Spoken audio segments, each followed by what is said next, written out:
today, so I still made it here on very good time. So I have to my right here, my brother. I'm going to let you introduce yourself because you do that job better than I will. Thank you very much. First and foremost, salam alaikum to everyone. My name is Mohammed Saeed, and I am the chairman of Leicester Atletico, and that's what we're here to talk about today. Now, this is what I like to hear, brothers and sisters. When I see somebody who looks 25, but he feels 21, and he's a chairman of a club, then that is the way forward, right? Our governing bodies, our trustees, all of them, they have to get younger and younger so we can be ready for tomorrow's world. Are you with me or are you without me, guys? So I have also here to my left, your colleague of yours, brother Mohammed? Yes, exactly. So he'll introduce himself. I'm Abdi Mohammed. I'm a player and a coach for Leicester Atletico. Okay, Abdi, you need to come forward on your mic, yeah? Pull your chair forward. Now, Abdi, I'm going to start with you first. You know, as soon as you said coach and a player, let's talk about the sport that Leicester Atletico, what sport are they familiar with in the city? Because Atletico, straight away, when you say that to me, Right. what do I think about? Which team do I think about straight away? It comes to my Atletico mind. Madrid. Exactly. One of the top teams in the Spanish Liga. Yes? Yep. Fantastic players giving Real Madrid a good thrashing at the moment, right? Sure are, definitely. Of course. So that's it. You know, that's what came to my mind. And here on hajradio.com to have a big name like that is a pleasure.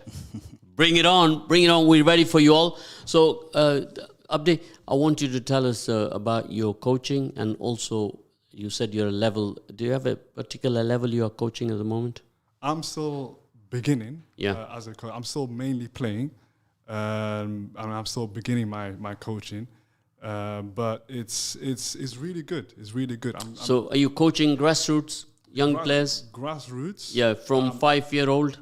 Yeah. No, not necessarily. We right now we are doing mainly young adults. Young adults. Mainly Okay, young give us the adults. age groups. So from 18 to 25, that's where the main range of our Now, players are. we need to talk more about your club. When was your club incepted? 2019. 2019. Of course, this is a very, very early days club, isn't it? Very much so. 2 years now. When you see some of the established clubs in Leicester from within the ethnic community, some of them started here 50 years ago. Like there are clubs like G&G, for example, the Highfield Rangers. You have clubs like Khalsa, Nirvana, and CFA, the Bharat Sports. You see, I'm well clued up here, Abdi. No, you know your stuff. I know my stuff. You know your football. You know your football. I know my football. I'm well researched on this, and so a lot of activity has been going on here for 50 years. And today, it's on agenda to define and discuss football tomorrow. Exactly. Yeah, That's the aim. and how we want it to be. So now, how many members in your club right now? There are 40 players registered. Registered, yeah. And they're from age groups. You have how many teams playing in which leagues? We have one main team, Yeah. and we are this season going into the Sunday League as well. So we're going to have another team. Another team. So this, yeah. So you have a first team and you have a second team, yeah? And Yes. in your, which league are you playing in right now? We are in the Saturday League, Saturday League. and this beginning. So this will be our second season playing in the Saturday. Now, how did you perform in your first season? In our first season, it was a difficult season due to the COVID. Yeah. We ended up finishing third, but the season got null and voided due to the COVID pandemic. Now, I know some of your players, they were very active at Nirvana previously. Right. Yes. So what was the inspiration to go set up your own team with a new name? What was the inspiration? So, if I take that point, the inspiration actually came 3 years ago. A lot of us, so there's myself, the structure of the club is that we've got about 6 founding members. All of us are under the age of 35, and we've played at all of these clubs, G&G, the Nirvanas, etc., throughout our sort of childhood here in Leicester. So we're sort of the first group of, you know, you could say almost from the Somali community that have lived in Leicester now 20 odd years, and we've gone through sort of that journey. There are other clubs within sort of, established all over Leicester that kids could go to in the past, but we wanted to do some other bit of work outside of football as well. So when we sat down, the six of us, about 3 years ago, we said, okay, there is an age group we feel that are very much left out of the conversation, and that is the 18 to 25-year-olds, simply because they tend to be, seen as adults. There's not a lot of activities available for them other than the established sort of situations that you have in clubs, etc. And the brand of football, the community work we wanted to do, and the discussions we wanted to have with those young individuals, it was quite difficult to do that if you don't have a common medium, a common sort of point of discussion. And sports is one of those few things that sort of unites everyone. You can have a real conversation and also get to know people as well. So we wanted to target that specific age group, and that is sort of the inspiration behind Leicester Atletico. And when we started initially, it was just sort of a summer program. We just said, okay, let's just book a pitch. We'll set up sort of a couple of sessions. We'll have a couple of guys come down that we know. And we got quite a big turnout, surprisingly, for us. When we finished the summer program, all these young adults were like, we want to carry on playing. Why don't you sort of establish something further? So that's sort of the initial sort of story behind Leicester Athletic. Great. Now I'm going to ask our listeners if any one of you wish to call in on 0116 4822 speak to myself or Mohammed or Abdi here, then you can do so. Or you can send us a WhatsApp on 077 488 55055, so we can also listen to some of your ideas and your comments. Now, I'm going to take it straight on to what really matters is the dosh, the money. Costs money to do these things, right? Yes. Now, where is the money coming from? How much money is required to do a season with two teams? It takes about £12,000 is our budget on a yearly basis. That includes obviously training, all the kits, and we were a startup club, so we had nothing when we started. So we had to buy all the equipment. And the ground? Where is the ground? The ground is at Bayment Park, Bennion Road. So this is where the DMU complex is. Yeah. So in the early days, we established a relationship with the Montfort University, who then made us a partner club. And of course, some of your participants are at DMU. Yes. Or were at DMU. Yeah. Yeah, I've been doing a lot of digging, On your research. Did not just walk in here today, was even driving here, sitting in the passenger seat, was doing this research. So, obviously, I'm not going to say names due to some data protection reasons, so we leave that out. But, the money is always a key factor in progress further, right? Yeah. And many ideas need to put on the table where all the communities come together, where the shape of things to come tomorrow is where we have to get our establishments, our religious organizations, our mosques, all of them to put also money down for developing our communities in the world of sports. Exactly. And to get behind them. So when we call it teamwork, right, we mean that everyone takes part. Now, particularly what I'm saying to you guys today is that we need to understand the importance of grassroots. Yeah. Now, I appreciate that you had to start the journey with the older players, but immediately, grassroots today is a shape those kids at the age of 5. Exactly. If you get it right, 5, 6, 7, 8, you show them direction, they exert their physical energy into a competitive sport. And I can see yourself, Mohammed, you're not only doing the sports, but you're also doing some spiritual development to these kids. Yeah. Some social development. Yeah. And showing them some academic intelligence also, so that they have something to aspire to. Absolutely. Exactly. So here at the Radio Haj Radio, we take it very, very seriously that we all have to work together as a community, not as a Somali community, but as the Leicester community. Exactly. So I see on your badge you say Leicester Atletico United. Yeah. I don't see anywhere on there Leicester Somali Atletico United. And there's a purpose for that, exactly, which is... Bring it on. Yeah, bring it on. We're the first group, I would say, we feel like we're part of the community of Leicester.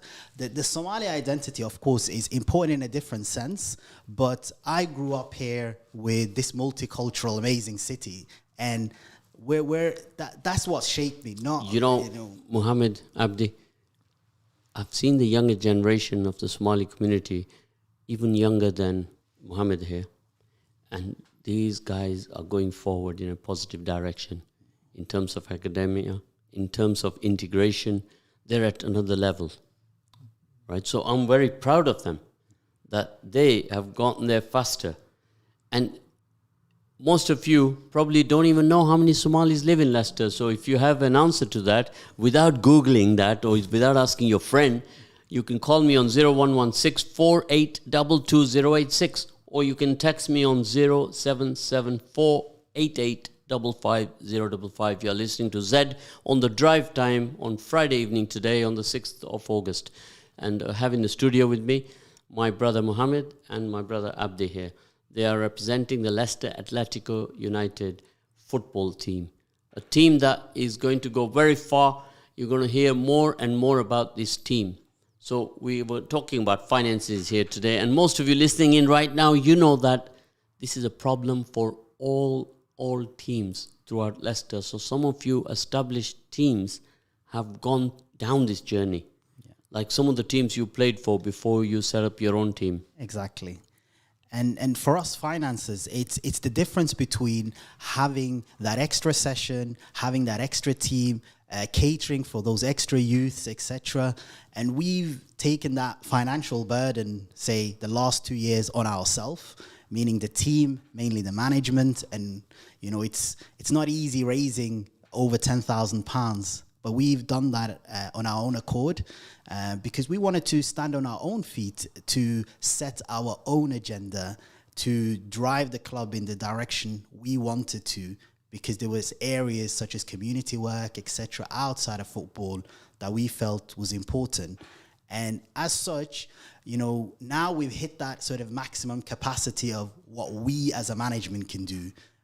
You know, we've pulled all the money we can each season together, and we're able to sort of expand and still keep that high standard. But now we've sort of hit that point where it's a bit difficult for us to raise further funds, and we don't have any sponsors. We don't have any funding from any governing body. So it is challenging in that sense. And we know, you know, it's challenging for all the sports clubs out there, especially post-COVID. Now, of course, I would like to impress upon you the importance of joining all the other clubs in the city from the ethnic community and working together. So the bigger clubs, it's their duty, or at least what we are going to try to urge them to do, is to support the smaller clubs and to have interchange of players as well. There's absolutely no reason why we can't do some interchange in order so that we can develop our bonds. You see, in your two teams that you have, there will be some outstanding players. Absolutely. Yeah. Yes? That you know that these players, they can go further. To a higher level. High level. Now, that's why it's important, what I talk about is grassroots, because when we find a player at 11, at 14, we can signpost him into a county or into the amateur footballer and send him over to some of the smaller league clubs, hoping that he'd step up. Get a better development. Yeah. So when we are developing these players, Mohammed, we are looking to develop them to go and play at the King Power. Exactly. In the first team. That's our mission, isn't it? Representing all of us in the city, right? Like we have Hamza Chowdhury, and we are very proud of him. Yes? Exactly. Now, how many years ago was the last Hamza Chowdhury in the King Power? Anyone care to tell me? If you have the answer to that, let me know on 0116 4822 086. I can tell you one thing. Was it a long time ago? Definitely was a long time. Was it a very long time ago, Mohammed? Very much so. Too long in my eyes. Exactly. So these are the kind of things we need to look to address collectively as a part of the Leicester community. And if you count all the players who are playing in the ethnic community, in the city and in the county, the figure is astronomical. Enormous. I wouldn't like to guess, right? Because if I guess, you'll all be shocked. Considering that we have a population in the city of around 400,000, right? Out of which, I've got a text here in front of me saying that the Somali community numbers in Leicester 15,872, right? Which I can tell you now is out of date. Wow. That figure is nearer 19,000. Yeah. Right? Exactly. Are you in agreement with that? Yeah, I thought it was about 20,000. Exactly. So I was going to put you on a spot there, right? And I thought, no, I'll spare you that in case he gets it wrong, Because often when I ask this question, they get it wrong. They say 10,000. What was your figure? I would have said something like 13, 14. Yeah, well, you're not far away. We're all around the same page. Yeah. And even one of the listeners, they sent a text saying he's not far away either. The point is here, that if you look at how many diverse communities we have in Leicester, what do you say, Abdi? How many? Oh, I wouldn't like to guess. I mean, that's probably be a large number as well. I would say maybe at least 18. What do you say, Mohammed? I think it's higher than that. Probably maybe 30. 30? Yeah. Well, it's almost 40. Wow. Right? It's in that region. And if we could even try to count 5 or 6 most spoken languages in this city, ask anyone on the street there, they won't have a clue. They will not have a clue, right? Which is the top 5 most spoken languages in the city, right? So if you start with languages, then you go to different diversities. The city comprises, after the new census is going to be published in 2022, in April, you will all be pleasantly surprised that the ethnic community in the city of Leicester will touch figures of 50% plus. In my estimation, it might even hit 60. Wow. Right? So this is where the current demographics stand in the city, right? That how now can we all work together as one community? Exactly. Right? Now, if there's 40 diversities, and let's say we call them 40 tribes or 40 sects, then you got a problem, haven't you? Very much so. Right? Absolutely. So we got the new generation, you guys, you are the Swifty generation. What are you? The Swifty generation. Swifty generation. Now, you're familiar with the Swifty generation? Not really, but you can tell me. I'm going to tell you, Mohammed, and I'm going to tell you, Abdi. The Swifties, these are the people of tomorrow, right? They've started their business today, and they're heading for tomorrow's world with Snapchat, with WhatsApp, with Instagram, Exactly. with Facebook, TikTok, Twitter, Yeah. and then the YouTube. Yeah. If you put it all together, what you got? Swifty. And you guys are moving swiftly. You are swifty. You are moving fast, right? While I'll say I'll go home and do it, I'll check it on my laptop. The Swifty, he picks up his phone, bang, bang, bang, bang, On the bang. spot. On the spot, he's got answers, right? Some of these Swifties, I don't even know if they go to school or college or university or DMU. They got it all worked out before they even go to their university.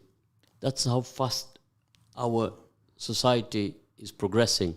Very much so, yeah. So if we can use the social media platforms and all the platforms that we have available to promote Atletico, Yeah. you guys amongst yourself, this is the way forward. Awareness is very important. Exactly. Now, in that journey of awareness, we let people know. Many people in the city here don't even know. They say to me that, Somali community, they're a new community in Leicester. I said, no, they're not. Not at all, no. They're not a new community. They came here in the early 90s. Whether they came directly from Mogadishu or whether they came from Sweden or Holland, right? Yeah. They were here much earlier. Exactly. New is each 10-year decade, 2010, 2020. Those who come in 2020 decade, they will be new. Exactly. Then 2020, 20, 2000. 2000 2010. and 10, and then 2000. So you're on the third decade now, but the Somali community came here in the 1990, early 90s, late 80s, I would say, around that period. Yeah. Now, almost, I've gone through that journey, and you were not even born then. Right? Correct. You're not even born. So now, having done some data, because without the data, we can't go forward. Yeah. We all need the data, right? So when you go for your funding streams, you need to put that data on the table. Yeah. And you need to put all that together, which we can discuss after the program, right? But I want you to share with all the community right now, what are your immediate goals? What are you planning for year 1, year 2, and year 3? So, our immediate goals is to increase participation, increase sort of awareness on health, increased sort of this awareness about community, this aspect of spirituality itself. Then we have immediate goals from the football club, because the organization is split into two aspects. There is a football club aspect, then there is a community aspect. So from the football side, our aim is always to add one extra team each year. So year 1, we had our main team. This year, we're adding a second team. Then we want to add under 21s team the season following that. And at all stages, we want to have this key word that we use, which is to empower the players to be able to run and govern and shape the future of Leicester United to the direction they want. Because in a lot of clubs, including I've been at, there is sort of a very hierarchy which is closed off for the players. They make the decisions and the players are not immediately involved in that aspect. So what we do is we have a committee, and in that committee, players sit on there. We have a player representative, the captain, elected sort of bodies for the players themselves that shape the actual steps that we take as a club. And we feel that is important because we want to empower players specifically in areas that before may or may not have got the opportunity, whether they want to go into coaching, whether they want to go into football analysis, whether they want to go into, coaching really young kids. So all of these aspects are, we have sort of 5 main goals that we want to achieve. There's an aspect about us, the club. There's an aspect about the community that we're going to work with. There's an aspect about external organization, whether that is the police, whether that is the universities, whether that is people like yourself, the media. And then we have, the actual parents themselves, because you have parents who now, I'm a parent now for the first time, and I'm in my early 30s, but the players and the people that we're targeting, they're much older, and the parents are not necessarily raised and grown up in Leicester. They come from a different culture. There is a culture clash between the kids and the parents, and we are sort of the middle ground, and providing almost like a cultural translation between this is what happens in Leicester and this is what happens sort of back home, and the two may not particularly intersect as such. So there is this aspect of, there is a football aspect and there is a community aspect. So we have sort of quite clear goals. We set up each season a sort of a meeting where we go through what our aims is. So we have a 5-year plan that we go through, and the players vote and put input into that 5-year plan. Of course, what's missing here in the list that Abdi, what he went through, was I would like to see that you will promote also women's team, encouragement for some training aspects for women, because health, nutrition, fitness is very important. especially in this day and age. Except this is very, very important, and Abdi straight away has picked up on, he's on the same wavelength as I am. What we have seen in the last March 2020 to present times in the COVID period, we can almost take 1 year out of our lives. Yeah. We've all lost a year. Yeah. Things we could have been doing, education has been absolutely massacred. So the world is on a reset button. Yeah. This reset button, from the day we pressed it, means that what we did yesterday is now not as relevant as what we need to do today and define tomorrow. Correct. So if you're going to follow things what were done yesterday, then you will not see any improvement. Exactly. Everybody, if you're listening in right now, please understand that we got to be thinking outside the box completely in order to bring about the positive change that we want to do. So things that you were doing in 5 years before, we got to look to be doing them in 2 years. Why? Because we have the Swifty with us, which we did not have before.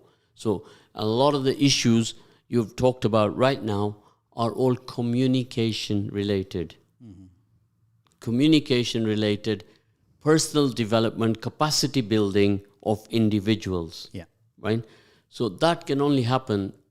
It's easier to implement now that you are a smaller club than to try to do it when you grow bigger. Yeah.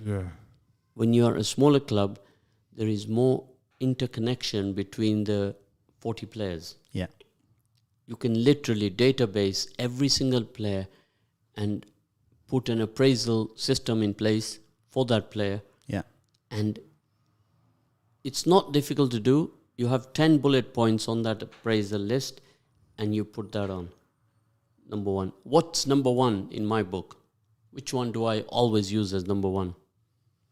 That'll be, I mean, it'd be a tricky one to guess, but I would say maybe personal development. No, number one. Timekeeping. Exactly. It's all about time. Our journey is about time. Yes? So timekeeping is very important. So if a player is continually coming late, is that a problem, Abdi? It is a big problem. Abdi, I can just feel it in my veins that you have experienced this problem, not personally, but together with the 40 players amongst you. Have you had a dose of that medicine? I mean, yes, we have had some issues in terms of timekeeping, especially at the beginning It's of our... a little bit of a reminder when you... Yeah, especially at the beginning of our journey. Yeah, like it's a Somali wedding, you know, you tell everyone to come in 6 o'clock. They get ready at 7. Yeah, and they say, call me when the food's on the table. Yeah, exactly. So those types of habits are still there, and those are habits we are trying to, in a way, get rid of, because timekeeping is very important, especially when we are putting in the effort. Organizing sessions, games, it's very important to be on time, not just during the football, but just in life, whether it's work, whether it's you're meeting friends and in some type of an engagement. Timekeeping is very important. Mohammed, I just get this feeling that we could make Abdi a politician. Very much so. What do you think? Very much Who's so. on time? Yeah. Very much So it's like what was taught to me not so long ago was wake up, dress up, show up on time. That's our journey of life. Yeah. When we go for a job interview, we got to show up on time. We catch a train, we got to show up on time. And if we don't wake up in the first instance, then our whole day is decimated. Wasted. Exactly. So this is very important, you know. So when we make our appraisal list, that we start there, and then we do the percentage on that, and then that's where the journey starts. If that is not right, I've seen many a player, fantastic players in the ethnic community, from stretching back to the 70s, the 80s. You know what their biggest problem was? Timekeeping, coming on time. Yeah.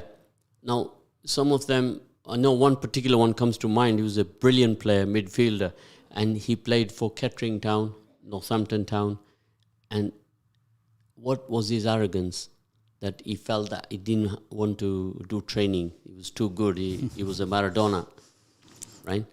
And he lost his career like that because his ego and his timekeeping destructed him. So these are the kind of things we have to learn from the past. Yeah, on that point, so one of the key aspects that we utilize at Leicester Atletico is we look, you talked about this Swiftie generation, and we've digitalized every aspect of the club. We have our own app which logs who comes training, if you're available for training, which game you're going to come to. Everything is on our club app. So every player logs in, he logs everything. He logs how many games he's played, how many minutes he's played, how many goals he scored, assists. So we've digitalized it all. Now, what we're going to do, if you get a sponsor to sponsor your club, for example, that sponsor, he has the right to know deliverability, measurability, right? And then he is looking over you. Yeah. You are accountable to him. Yeah. He's putting money into your club, and he doesn't want his money wasted away. He wants to see results. It's not OPM, other people's money. None of that. So when you're growing your club and you want to go positive, you encourage sponsors to come on board, and you put on that app that, look, we'll give you access to this because you are supporting us. We're obliged to work with you as our partner. Yeah. Is your strategic partner, isn't it? Exactly. Yes. And that's where we need to work together to develop these ideas to help you guys to go forward in your quest to build a better club, a stronger club, a club for all the people in Leicester, not only the Somali community. No, exactly. Right? Exactly. We got to really work hard on that collectively in the city as your community, inshallah, mashallah, will continue to grow. Yeah. That we have to do capacity building on the individuals within the community. All the database that you have and you have. Yeah. And you will be familiar with Dr. Samira? Yes. Right? Now, Dr. Samira, is she not an eloquent speaker? Very much so. Right? Very elegant. Is she the future or not? Absolutely. Right? And she was here in the studio yesterday, and she absolutely smashed it. Fantastic. Right? And she said, I don't like to do these kind of interviews or media, and she's a little bit shy. I was thinking, I need to change my GP. I'm going to join her GP. She was good. She was very good. Yeah. And there are many individuals like that who collectively, I would like to have a database of all of them so I can work with them, feed off the energy that they have, and they have much, much to give. Yeah. The world, not only the city of Leicester, but if you look at Ilan Omar in USA, Minnesota, in Congresswoman. Now we're sitting here in Leicester. Every time she's on YouTube, are we not inspired? Right? She takes on the racists. She takes on Trump. She takes everybody on. Now, how old is she, Abdi? About 34. Now, I would guess. at the age of 34, to have come into the USA at the age of 8, is that an achievement or not? A massive achievement. It shows that anything is possible. Yeah. So this is very important. This data which I'm talking about is the migrants who have come here into this city or into England to depict the history. Right? Do you know the significance, for example, of Cardiff? Yes. Yes? Mohammed, share with Abdi, because Abdi needs a little bit of help there. Cardiff obviously is a port city, and the Somali community many, many decades ago obviously used to work for the British Navy, etc. So a lot of merchants, sailors were Somalis, and they've lived in Cardiff for, generation and generations, especially the Somali community there. So that's a significant fact there to share with everybody. Right? Now today, if all of you have done your bit of research, you will see that the Somali community are predominantly today residing in the city of London, the capital city of England, right? And they are across the board in London, from Bromley, right up to Kent, they are staying there. And in the central part of London, all parts of London, really, you could not really say, well, this is where they all specific, are. Yes, right, the specific. whole, yeah. So when you come to a city of Leicester, predominantly you will see the Somali community is living in which area? Yeah, St. Matthews, Evington, Humberston, etc. And Bowman Lees. Yeah. Now, the first point of call was St. Matthews. Yeah. Right? Then they went out a little bit out, right? Now, the Ugandan community, which I am a member of, was also a migrant community that came into this city in 1972. Right. And which road did they come to first? Was it Belgrave? Yes. Melton Road area. All of the Melton Road area. Yeah. And the Hartington Road and all those streets along there. Yeah. And the Mayor Road. Yeah. So if you say Melbourne Road to Mayor Road, all that cluster, predominantly this is where they landed, because just the same like the Somali community, you went there because your father's friend was staying there, or your uncle or somebody was staying there, and there was all 20 of you in one house, right? So all immigrants, when they come into a country, start the same. They start the same. They start the journey the same. So today we have a vibrant young Somali community, and there's a lot of work to do. Yes. They need support in the sense that we see the crime stats, you see some bad press, and we don't like to hear that. And we have that in all inner city. We have these problems where if we don't deal with them collectively, it's not a problem for you or for your community. It's a problem for all of us, right? And this is where you guys, the work you're doing with the Atletico comes in useful to show them direction. Exactly. And that was basically our main motivation. Yeah. In terms of, if we don't do something, then who will? Yeah. So I'm also encouraging the mosques, for example, to put their hand in their pocket. Well, they don't have pockets there. They have a big box there where they collect the money. Right? That they should start putting that money into the community. Because this money is collected on a Friday or Eid or whenever, and the community donates that money. So there's absolutely no reason why a little bit of that money, small portion, can not come out to support your initiatives. So, Mohammed, we need to get our heads together on that. I think we certainly do. Straight away, 3 mosques come to my mind in St. Matthews. Yeah. Yes? Very much so. 3 of them. I won't name them because they're not paying me any money for that. So we got to sit with them and talk with them and talk to some of the elders there that this is so important to do. Because when things go wrong, I, as an elder, feel responsible for that. Yeah. That why did I stand around, do nothing and let it happen? Now, imagine if there's me and there's 100 either side of me. Yeah. Is that power or not? Very much That's so. a lot of power. Yeah.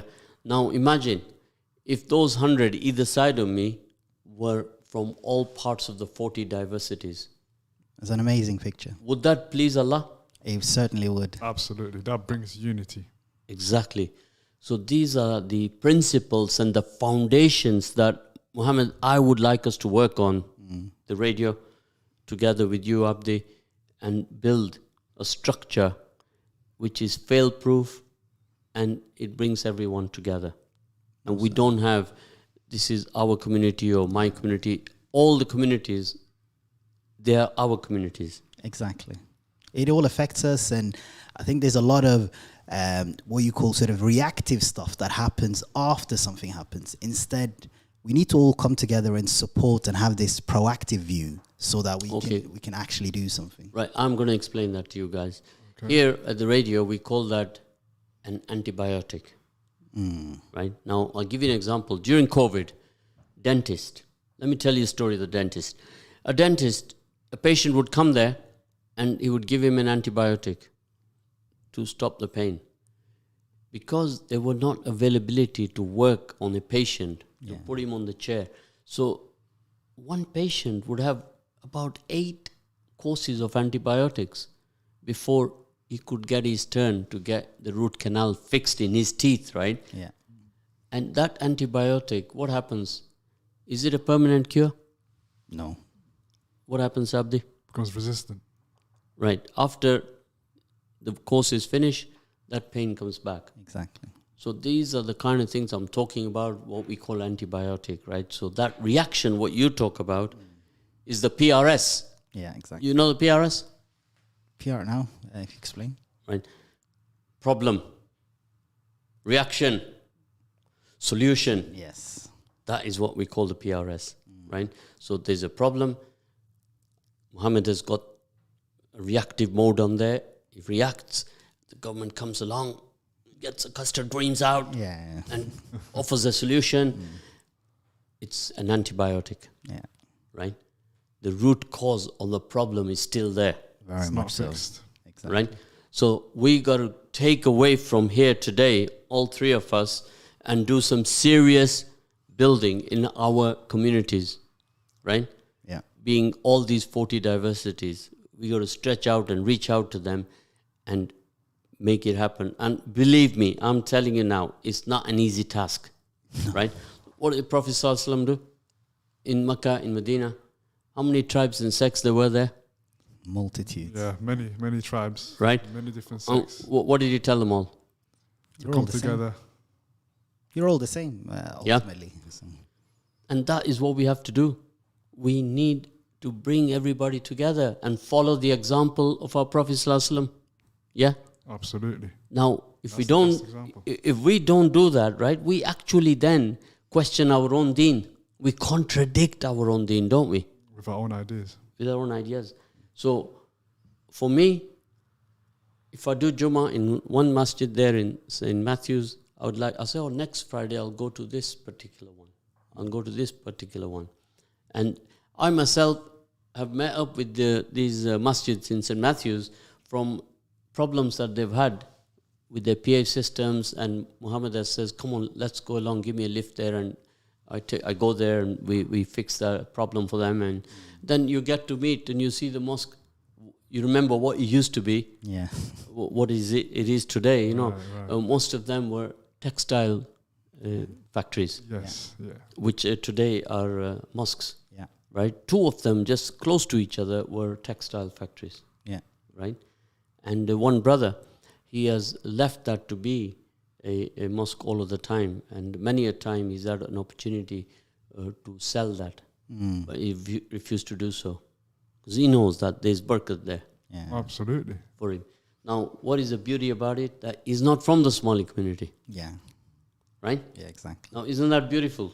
It is amazing. And that is how you create a real community, right? Yeah. A real, so to say. So for us, any help, all aspect we can help somebody with, we have learned a lot of things over the last couple of years. So it's that aspect of coming together. I think it's so important, that message.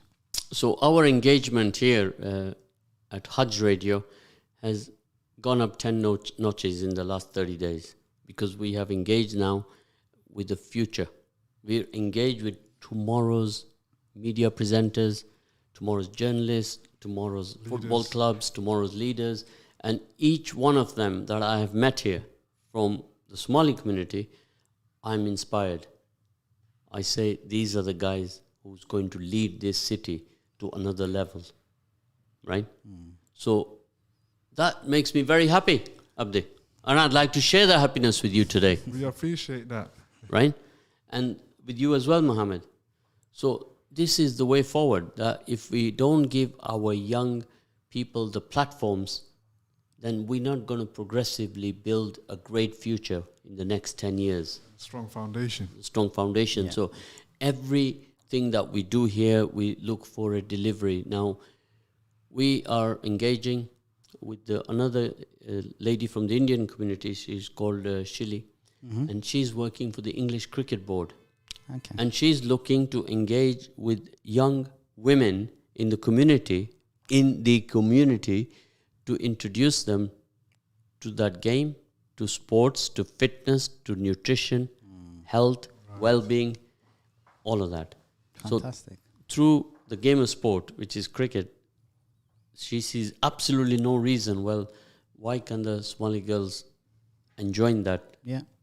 And she's looking at an age group of 5 to 50. What I said to you earlier, small, medium, large. Yeah. Yeah. So this is where you guys give her the right direction to say, well, this is where we can help you.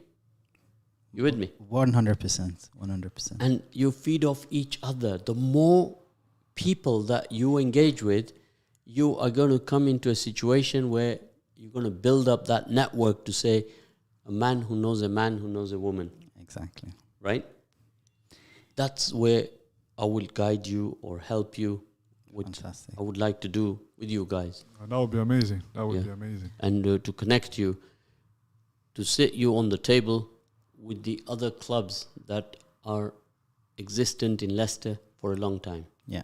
And some of these clubs, you'll recognize some of the players there because you've played football with them when you were at Nirvana or you were at GNG or at Khalsa. You know, it's a long list. Yeah. It is. Long list. And facilities, infrastructure, a ground, the dynamics are different. When you play in the city, if there's 9-year-olds playing in the city and when they go to the county, they see animosity. They feel the negative energy there. Yeah. Right? So this is the barriers that we have got up against us. Right? If we ourselves in the city cannot be strong, how are we going to go in the county and then complain that he said this, she said that, he did this, he did that? Mohammed, explain that to me. Exactly. It starts from every aspect. Coaches, how many people from our community are coaches at this level? Are they getting the backing? Are they getting the support?